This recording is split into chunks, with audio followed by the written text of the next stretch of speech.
Welcome to Karol's Corner. When you're here, you are owed an update because where the fuck have I been for the last 6 years, bitch? I have a table full of makeup, but most importantly, I have a notebook full of receipts. Let's start 6 years ago. 2018, I started Accutane. It's pretty much like the most severe form of acne medication that you can go on. I still really struggle with body acne. I think I have hyperhidrosis. We're starting strong, bitch. Literally, I'll be anxious and I'm like, why am I sliding off my chair right now? And I start with this because 6 years ago, I was the oily girl. Now I'm a dry them. I'm non-binary, my pronouns are they, them. I do love a cis, but it has to be amongst people of color.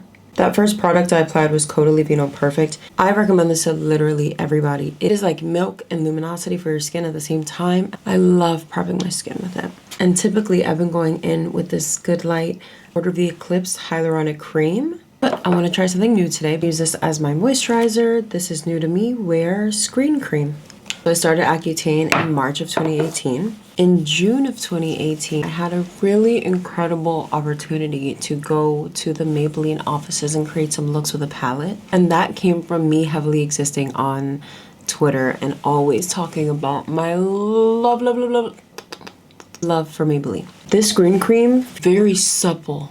This is exactly how I want my moisturizer to feel. So I went to the Maybelline offices. Meeting Sarah changed the trajectory of my life. At the time, I was working a miserable job. Sarah was the first person to be like, why aren't you doing makeup? Like, so good at it, you know, just the way that you talk about it. And my true and honest answer was like, with what money? Like, I don't know. How do I even start a kit? I don't have the money to buy a color of every foundation that I need, and I certainly know that in order for me to go out there as a makeup artist, I want to make sure that I have every skin tone covered with all of my products. And that is a huge investment. I'm not going to be one of these girlies that gets 5 lights, a medium, and a deep, and I'm calling myself a makeup artist when I'm leaving the Black Girls ashy and gray. Sarah was really the first person to take a chance on me and be like, how can I support you? You know, you love the Maybelline Fit Me foundations. Grab these foundations, you know, that'll be your starter kit. Have all these brow pencils. Have you tried this liner? You would love this. Have you tried, you know, just we're coming out with this. You should try this. And little by little, I built my kit off of drugstore makeup. This was a really interesting time in my life because I was at a job that I was good at, but I wasn't like valued or respected at. And I was still living with my mom. I had graduated college. I had a stay at a psych ward for 12 days shortly after graduating college. I had a really hard, this is in 2017, I had a really hard ankle surgery in 2017. 2018 was a year of a lot of change. Urban Decay Brow Blade is top of the tier of brow pens. Baby, you know how everyone in school had 0.7 lead? This is the 0.5. This is the ultra fine. But you know what?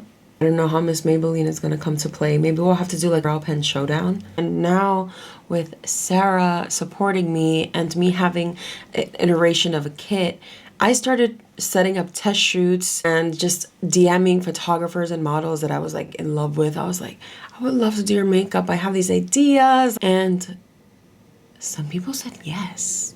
And that's how I started building my professional makeup artist portfolio. June 2019, the month I was fired, was the same month that I was featured in a Maybelline series and Maybelline Pride series for being non-binary.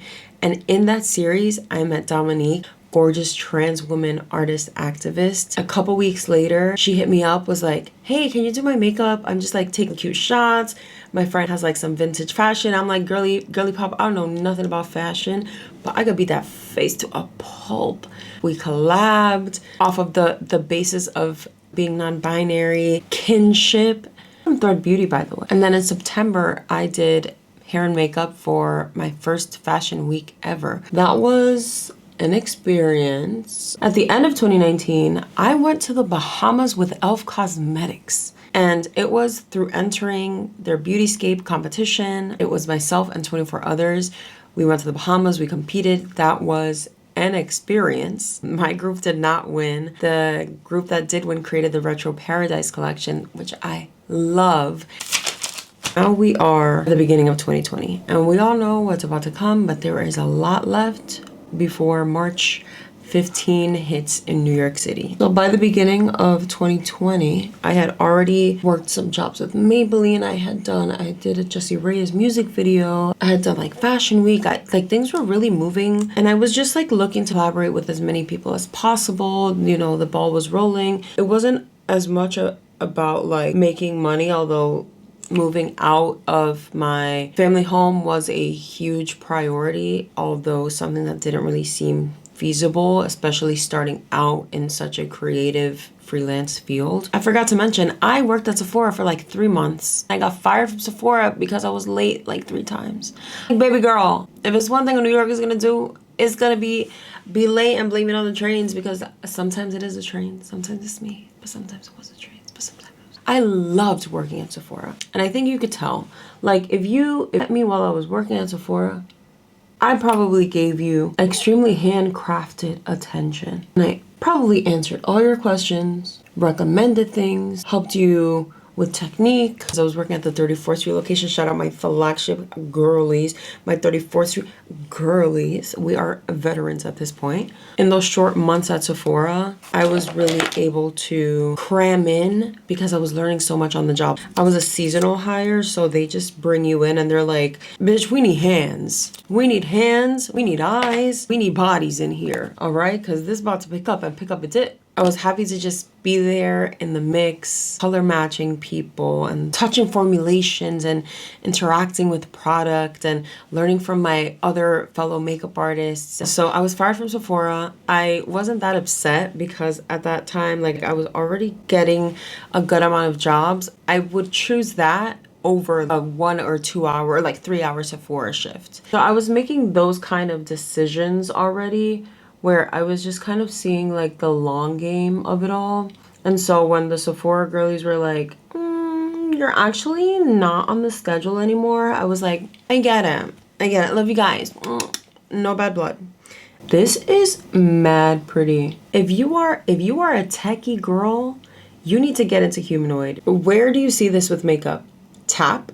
Are you kidding me? February of 2020, I work with Megan Thee Stallion. Okay, so boom, I fired from Sephora in January of 2020. And then I get a email from this person named Shade who's like, hey, I saw that you did makeup on my friend Dominique. Are you interested in assisting me on this shoot with Megan Thee Stallion? And I said, you know when you sometimes need that just like validation from the universe that whatever you're doing, you're on the right fucking path? But I think sometimes it's been hard for me to see it. Working with Megan Thee Stallion was really awesome. It was for the Captain Hook music video. Also, February 2020, I meet someone named Jasmine at a Diva Curl photo shoot.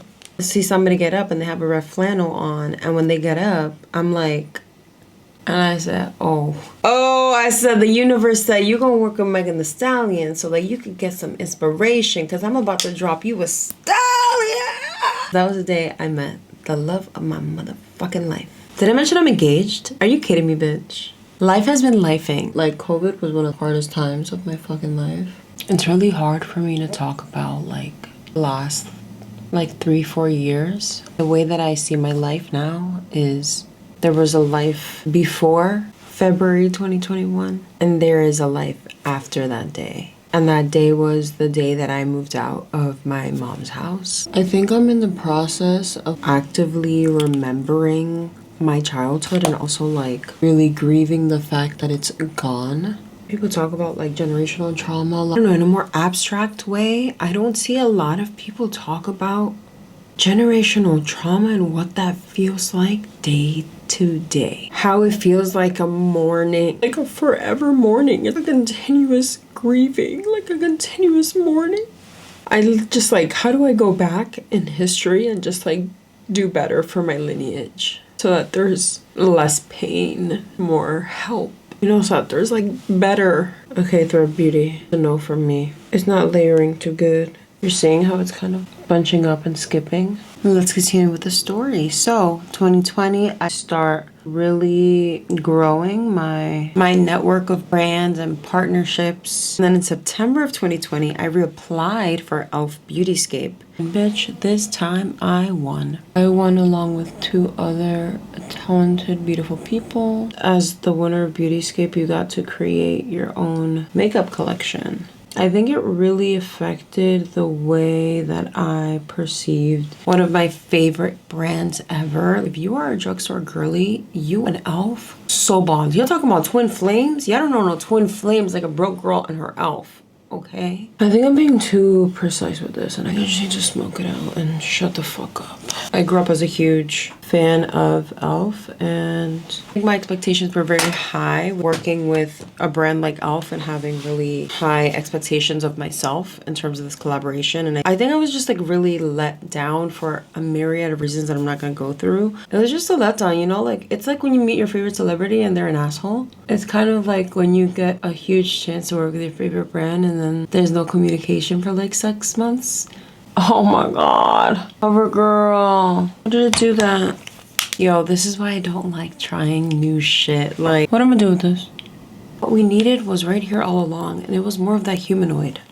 Yeah, this is more of what I wanted. This is how you want a liquid shimmer to blend out. Should we just do... We're gonna save it, bitch. We're gonna save it.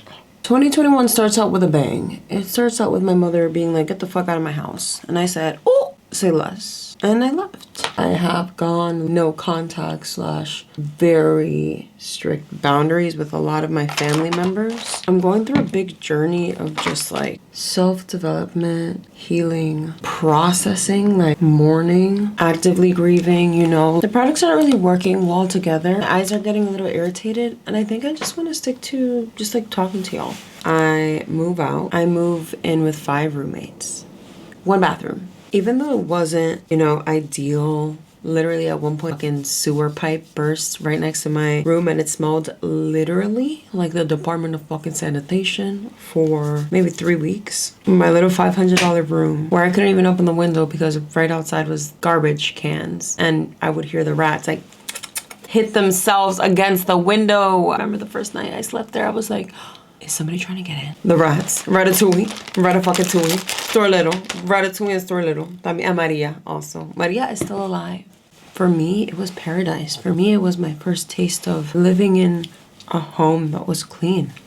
Growing up with a hoarder my entire life was extremely traumatic. You know, like when you're in an actively traumatic situation and you're like just in survival, you're like keep your head down, hustle. That's what I was in 25 years. The countless things that I experienced as a child that I shouldn't have, I'm trying to reconcile with that as an adult now and like mourning the childhood I never had and also trying to find the strength within me to reclaim the adulthood and the autonomy of myself and my life that I now do have. And that's been hard. During that really difficult time in my life, my fucking whole life until 2 years ago, I confided in the internet as like my bestie, my homie. I confided in a lot of my community. A lot of my community confided in me. I think sometimes it could have been considered, you know, a little unhealthy attachment. I wouldn't say I'm more private. I am as open with things to people that I talk to in real life. I think I'm just more conscious of the people that follow me because now as a professional makeup artist, I'm like,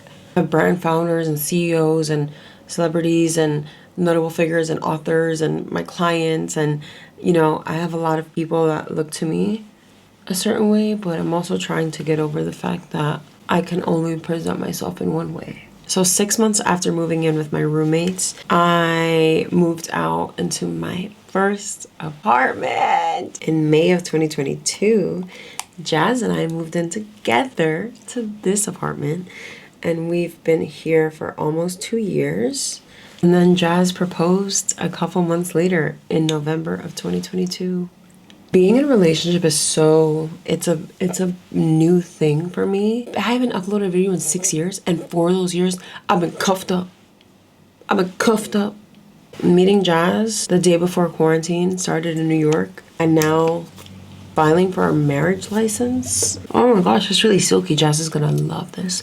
That's me now, bitch. I am really that. My partner this, my partner that. And you know what? Arrest me. Lock me up and throw away the key because I love it here. I live such a soft life. Jazz drives. I just got my permit. Jazz still drives. I parked the car in the back. Just eat. That's it. Between the Lancome and this Clarence. Wow. What a great duo. To the quarterly premiere crew, because I'm feeling very premiere these days. Welcome to the premiere, the new premiere of my YouTube channel. If you are an eye cream and you don't have a little metal applicator, are you even an eye cream even? 2023 was a lot of hard work as a makeup artist, a lot of really exciting projects. I worked with one of my favorite artists, Stromae, in 2023. Holy shit. We did Tiny Desk.